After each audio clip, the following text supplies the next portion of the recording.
এটা আমরা মাত্র দুদিন আগে ঠিক করেছিলাম। আমরা ব্যারাকপুর মহকুমা অভয় মঞ্চের তরফ থেকে আমি তার সভাপতি হিসেবে আমাকে বলা হয়েছিল যে মিটিং ডাকি। সেই মিটিংয়ে দেখলাম মানুষ তারা বলছে আমরা সব বর্জন করবো।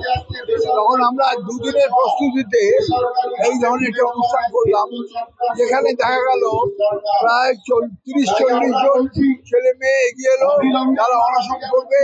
সকাল 9টায় আমি যখন এসেছিলাম প্রবল বৃষ্টি উপেক্ষা করে এরা সব প্রবল বৃষ্টিকে উপেক্ষা করে সব অনশন করলো এবং এই 6টার সময় এদের অনশন ভাঙা হলো। কিন্তু যেটা মূল কথা সেটা হচ্ছে যে সোনাম ওয়াংচুক যে আন্দোলনটা করছে সেটা কি কোনো সিকিমের আন্দোলন, কোনো পাহাড়ি উপত্যকার আন্দোলন না। সে আন্দোলন করছে এমন একটা আন্দোলন যে আন্দোলনটা এতদিনে কেউ তেমন ভাবে করতে পারেনি। অর্থাৎ শিক্ষা ব্যবস্থাটাকে জলাঞ্জলি দেওয়া হয়েছে।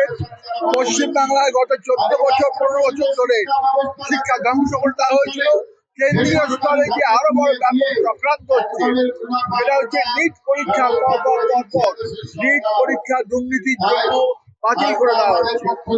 এর ফলে অসহায় দরিদ্র ছেলে মেয়েরা বারবার নিট পরীক্ষা দিতে ব্যর্থ হয়ে তারা 20 জনের মতো ছেলে মেয়ে আত্মহত্যা করেছে, তাতেও সরকারের ভুল ভাঙেনি।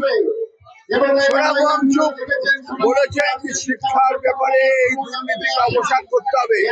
যতদিন না করবে ততদিন পর্যন্ত অনশন করবো দিল্লির বুকে গিয়ে। এবং দিল্লির বুকে তিনি অনশন শুরু করেছেন। সেই অনশন 2 দিনে পৌঁছেছে।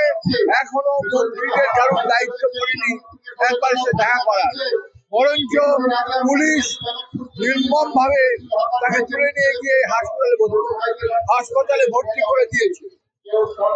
ভর্তি করার পর আমরা জানি না তার কি চিকিৎসা হচ্ছে, কারণ তার স্ত্রীকে যেতে দেওয়া হচ্ছে না। তার স্ত্রী বলছেন, অভিযোগ করছেন যে সোনাম ওয়াংচুককে কি ওষুধ খাওয়ানো হচ্ছে তা আমরা বলতে পারবো না। এই অবস্থায় আমরা অত্যন্ত উদ্বিগ্ন। তাই আজকের অনশন শিক্ষা ব্যবস্থার কেন্দ্রীয় ব্যবস্থা তার বিরুদ্ধে আজকের অনশন।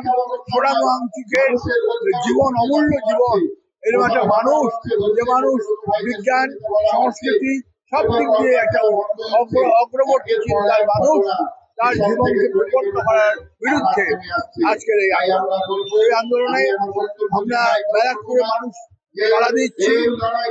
প্রচুর মানুষ এখানে আসছেন, প্রচুর মানুষ সহযোগিতা করছেন। আমরা আশা করছি এই সরকারের ঘুম ভাঙবে। সরকার সোনাম ওয়াংচুককে অবিলম্বে আলোচনা সভায় ডাকবেন এবং একটা সুষ্ঠু মীমাংসার ব্যবস্থার চেষ্টা করবেন, এটা আমরা আশা করছি। কারণ যে মানুষটা অনশন করছে সে মৃত্যুশয্যায়।